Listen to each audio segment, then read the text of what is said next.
తాకట్లో ఉన్న మీ బంగారాన్ని విడిపించి ఆ రోజు ఆన్లైన్ రేటుకి కొంటాం. Sharma gold company.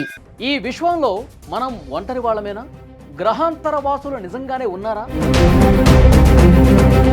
ఉంటే వాళ్ళు భూమి మీద ఎక్కడ దాక్కున్నారు? దశాబ్దాలుగా మనిషిని వెంటాడుతున్న ఈ ప్రశ్నలకు సమాధానం ఒక్కటే, అదే ఏరియా 51.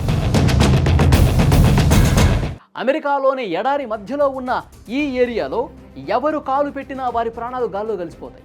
ఈ ప్రదేశంలోకి సామాన్య మానవుడే కాదు, అమెరికా అధ్యక్షుడికి కూడా అడుగుపెట్టే అధికారం లేదు. అసలు ఆ ప్రదేశంలోకి వెళ్ళిన వాళ్ళు ఎందుకు తిరిగి రారు? అక్కడికి పక్షి వెళ్లాలన్నా పర్మిషన్ కావాలి, ఇక మనిషి వెళితే కాల్చి పారేస్తారు. కారణం, అక్కడ ఏలియన్స్ పై ప్రయోగాలు జరుగుతున్నాయని 1947 నుంచి వినిపిస్తున్న వాదన. అసలు ఈ ఏరియా 51 గోడల వెనుక నిజంగానే ఏలియన్స్ ఉన్నాయా? అక్కడ పట్టుబడ్డ గ్రహాంతర నౌకల మీద అమెరికా రహస్య ప్రయోగాలు చేస్తోందా? సామాన్యుడికి కూడా దొరకని ఆ అదృశ్య శక్తి వెనుక అసలు కథ ఏంటి అన్నది ఈ వీడియోలో క్లియర్గా మీకు వివరించే ప్రయత్నం చేస్తా. అమెరికాలోని నెవాడా ఎడారిలో ప్రపంచానికి దూరంగా కొండల మధ్య ఉన్న అత్యంత రహస్య ప్రాంతమే ఏరియా 51. అధికారికంగా ఇది ఒక మిలిటరీ బేస్, కానీ అనధికారికంగా ఇది ఏలియన్స్ అడ్డా. సామాన్యుడి నుంచి సైంటిస్టుల వరకు అందరూ నమ్మే ఒకే ఒక విషయం, ఇక్కడ గ్రహాంతర వాసులపై ప్రయోగాలు జరుగుతున్నాయని. దీని వెనుక ఉన్న అసలు కథ 1947లో మొదలైంది. రోజ్వెల్ అనే ప్రాంతంలో ఒక వింత విమానం కూలిపోయింది. అది చూడటానికి మన భూమిపై ఉన్న విమానంలా లేదు.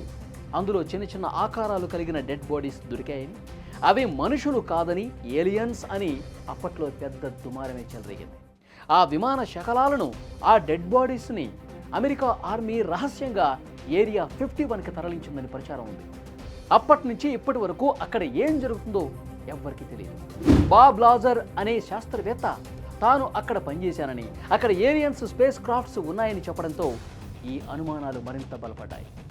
నేను ఏరియా 51 పక్కనే ఉన్న S4 అనే అత్యంత రహస్య ప్రదేశంలో పనిచేశాను. అక్కడ నేను 9 ఫ్లయింగ్ సాసర్లను చూశాను. అవి మనుషులు తయారు చేసినవి కావు.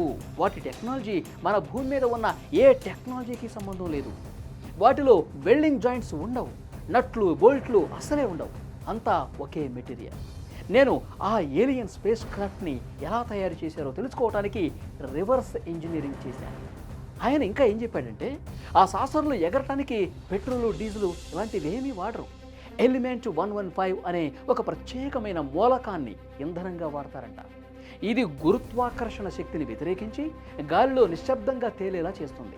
అప్పట్లో సైంటిస్టులు బాబ్ లాజర్ చెప్పిన ఎలిమెంట్ 115 అనేది అసలు లేనే లేదు అని కొట్టిపారేశారు.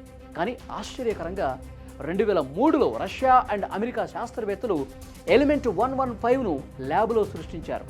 అంటే బాబ్ లాజర్ 1989లోనే చెప్పిన మాట నిజమేనా? ఆయన నిజంగానే అక్కడ ఏలియన్స్ షిప్ని చూశారా? ఇవన్నీ చూస్తుంటే ఈరోజు మనం వాడుతున్న నైట్ విజన్ కెమెరాలు, లేజర్సు, ఫైబర్ ఆప్టిక్స్, కెవ్లార్ ఇవన్నీ కూడా ఆ ఏలియన్ షిప్ నుంచి దొరికిన టెక్నాలజీయే అనే అనుమానం కలుగుతోంది. ఇవన్నీ ఎప్పుడో 1980 కాలంలో జరిగినవి కదా, అవన్నీ పుకార్లు అనుకుంటే మీ పొరపాటే.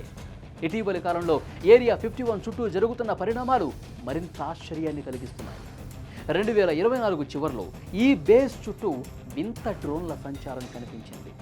అవి సాధారణ డ్రోన్లు కావని, గాల్లో అద్భుతమైన విన్యాసాలు చేశాయని స్థానికులు చెబుతున్నారు. అంతేకాదు, గూగుల్ ఎర్త్ మ్యాప్స్లో ఈ బేస్ మధ్యలో ఒక త్రిభుజాకారపు స్ట్రక్చర్ కొత్తగా కనిపిస్తోంది. దీని నీడ చాలా పొడవుగా ఉంది. ఇది ఏలియన్స్ టెక్నాలజీతో కడుతున్న టవరా, లేక మరేదైనా రహస్య ప్రయోగమా అనేది మిస్టరీగా మారింది. 1999లో అక్కడ పనిచేసిన ఒక మాజీ ఉద్యోగి చెప్పిన దాని ప్రకారం 2026లో ఏరియా 51లోని అసలు రహస్యం బయటపడుతుంది అని అప్పట్లో అన్నారు. ఇప్పుడు మనం 2025లో ఉన్నాం. అంటే మరికొద్ది రోజుల్లోనే ఆ రహస్యం బయటపడబోతోంది అని. ఏరియా 51 అనేది కేవలం ఒక ప్రదేశం కాదు, అంతు చిక్కని ప్రశ్నల సమాహారం. అక్కడ నిజంగానే ఏలియన్స్ ఉన్నాయా, లేక అమెరికా ప్రభుత్వం మనకు తెలియకుండా అధునాతన ఆయుధాలను తయారు చేస్తోందా?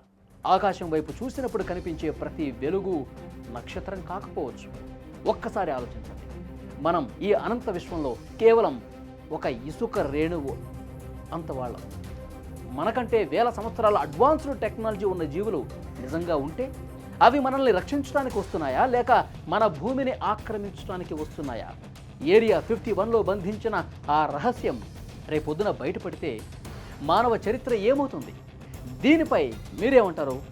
ఖచ్చితంగా కామెంట్ రూపంలో తెలియజేయండి. ఏలియన్స్ ఉన్నాయని నమ్ముతున్నారా? లేదంటే అమెరికా ప్రభుత్వం ఎన్నాళ్ళు ఈ నిజాన్ని దాస్తుందనుకుంటున్నారా?